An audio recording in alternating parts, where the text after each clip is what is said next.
Hello everyone, আমি বিতিশা রান্নাঘরে সবাইকে স্বাগত জানাচ্ছি। আজ আমি শীতল ষষ্ঠী উপলক্ষে মা দিদার যে রান্না করছিল সেটা আপনাদের সাথে শেয়ার করছি। আমাদের এই রান্নাটা সরস্বতী পুজোর দিন রাত্রিবেলা করা হয় আর সরস্বতী পুজোর পরদিন দুপুরে খাওয়া হয় শীতল ষষ্ঠীর ব্রতকথা পড়ার পর বাড়িতে সবাই মিলে একসাথে। শীতল ষষ্ঠীর উপলক্ষে যে বিশেষ পদ রান্না হয় সেটি হলো গোটা সেদ্ধ। তার জন্য প্রথমে আমি মুগ ডাল ও কলাই ডাল ভালোভাবে ধুয়ে নেব। অন্যদিকে যে সবজিগুলো গোটা সেদ্ধ রান্না করার জন্য লাগবে সেগুলো ভালোভাবে কেটে ধুয়ে নেব। দেখতে হবে সবজি যেন খারাপ না থাকে। যেহেতু মা ও দিদা দুজনে ব্রত পালন করবে সেজন্য ছটা ছটা করে দুজনের জন্য 12টা বেগুন, 12টা আলু, 12টা সিম, 12টা কুল নিয়ে নেব। সবজিগুলো ভালোভাবে কেটে ধুয়ে পরিষ্কার করে নেব। শীষ পালং দিতে হয় সেজন্য 1 মুঠো পালং শাকও নিয়ে নেব। কড়াইতে পরিমাণ মতো সর্ষের তেল গরম করে নেব। তেল গরম হলে 5 ফোড়ন ও শুকনো লঙ্কা ফোড়ন দেব। ফোড়ন ভাজা হলে দিয়ে দেব ধুয়ে রাখা ডাল। ডাল ভালোভাবে ভেজে নেব। কম আঁচে ভাজবো, না হলে ডাল পুড়ে যেতে পারে।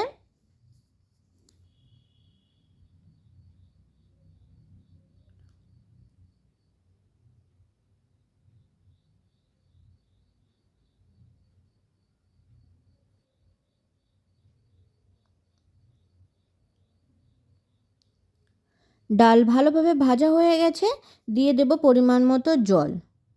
জল একটু বেশি পরিমাণে দিতে হবে সবজিগুলো সব সেদ্ধ হওয়ার জন্য।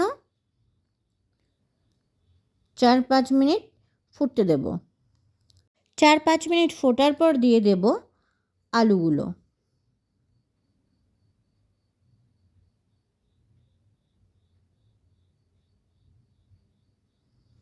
আলুগুলো ডালের সাথে নাড়াচাড়া করে নেব। আরও কিছু সময় ফোটার পর দিয়ে দেব পালং শাক।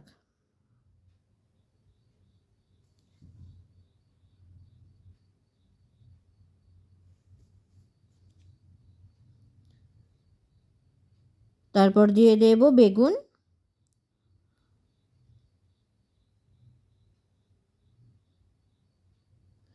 আর দেব কাঁচা লঙ্কা। কাঁচা লঙ্কার স্বাদ মতো দিতে হবে।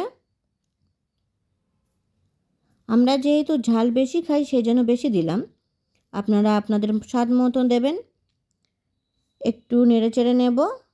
এরপর দিয়ে দেব গোটা সিম।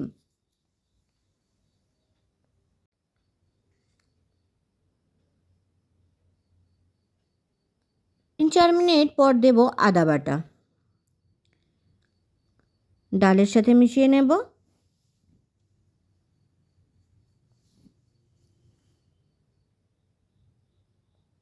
দিয়ে দেব পরিমাণ মতো লবণ আর দিয়ে দেব পরিমাণ মতো হলুদ গুঁড়ো।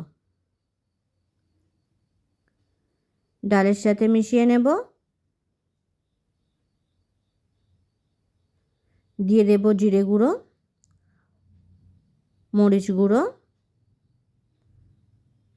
মশলাগুলো ঝোলের সাথে মিশিয়ে নেব। মাঝে মাঝে একটু নেড়ে চেড়ে নেব।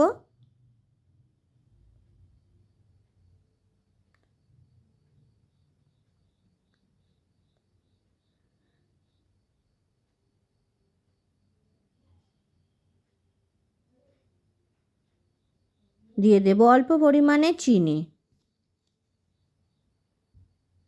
আরও কিছু সময় ভালোভাবে ফুটিয়ে নেব।